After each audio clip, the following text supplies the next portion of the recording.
Hello and welcome. Today I'm going to introduce you the behaviorist perspective on language acquisition. So first, the behaviorist perspective on language acquisition is a theory that suggests children learn language through imitation and reinforcement. Uh, what do we imply when we say imitation?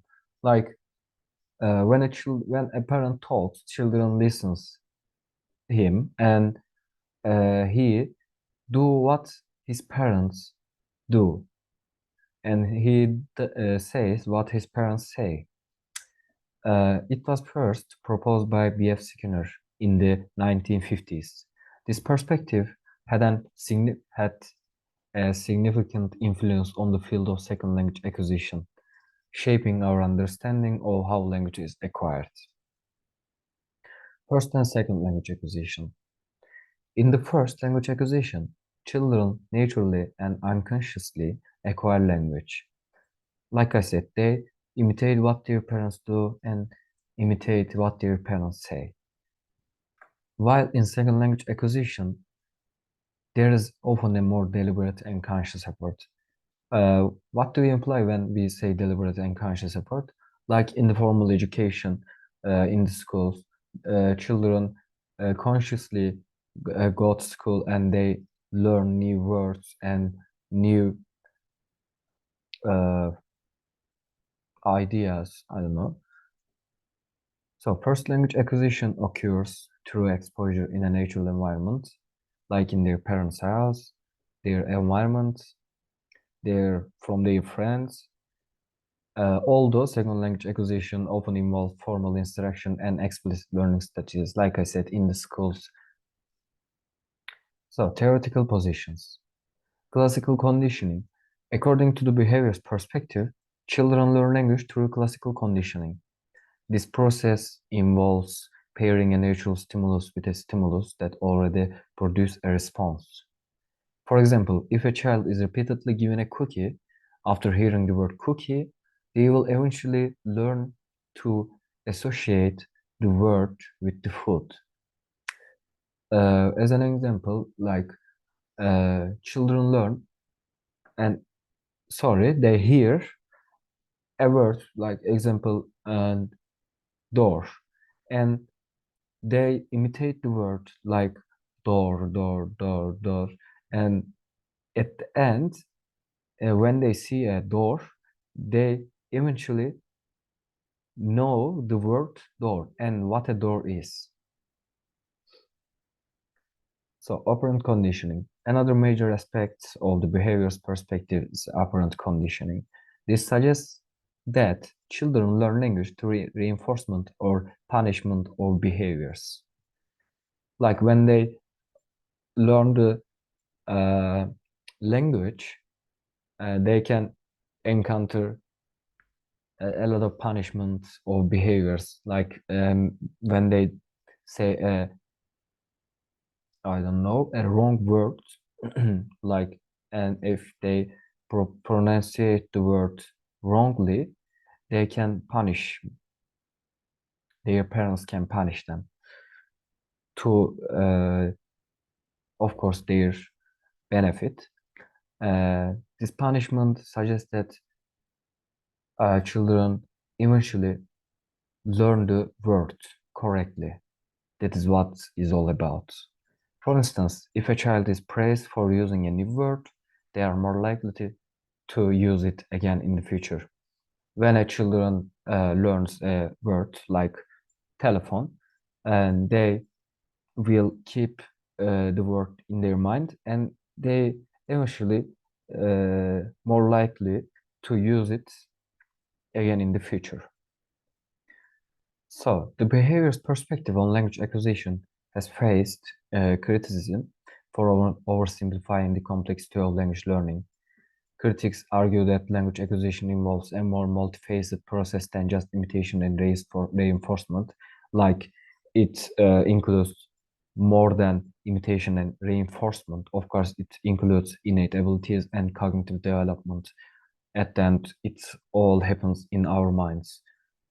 One point of the contention is that Children can learn language even without explicit instructions, indicating the influence of innate abilities and cognitive development. So I believe the behaviorist perspective on language acquisition has some validity, but it offers an incomplete explanation. Language acquisition likely involves a combination of factors, including imitation, reinforcement, innate abilities, and cognitive development. Some people say the behaviorist perspective only includes imitation and reinforcement, but it is wrong. It also includes innate abilities and cognitive development. If a child's brain isn't well developed, it is probably the child will probably learn the words wrongly. That's why it's important, the cognitive development. So, how can we apply this in teaching?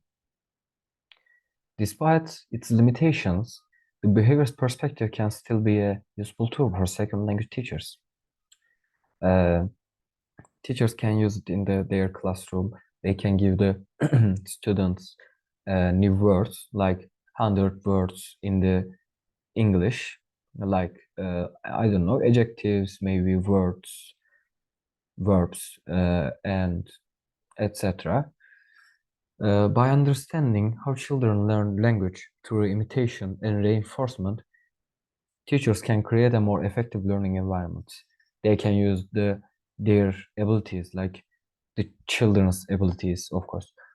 The children can imitate what they see from their teachers, and they can create a more developed understanding. For example, teachers can use positive reinforcement to encourage students to use the target language and provide opportunities for students to imitate native speakers. I'm not sure about this. Maybe students can imitate native speakers, but they can only imitate them. And like in Turkey, how can we find a native speaker? I don't know. For example, today technology has improved positively, and students can find apps to talk to strangers in the social environment. They can use their phone, their computers to communicate the native speakers from around the world, like America, Germany, I don't know, Sweden. So, what did we learn? In conclusion, the behaviorist perspective emphasized the importance of imitation and reinforcement in language acquisition. However, it has been criticized for oversimplifying the process and neglecting other influential factors. Also, language acquisition involves a combination of imitation, reinforcement, innate abilities, and cognitive development. Understanding these factors can enhance our language teaching strategies in the future. So I want to talk about it again. The imitation is, I will explain this by giving an example. Like a child, I don't know, they are fun they are walking around, and they saw their parents speak, and like their parents say television, and children likes the word, and they say television, television, television, and they at the end they will learn the word television. Not exactly to learn, but they will imitate it and they will understand the word.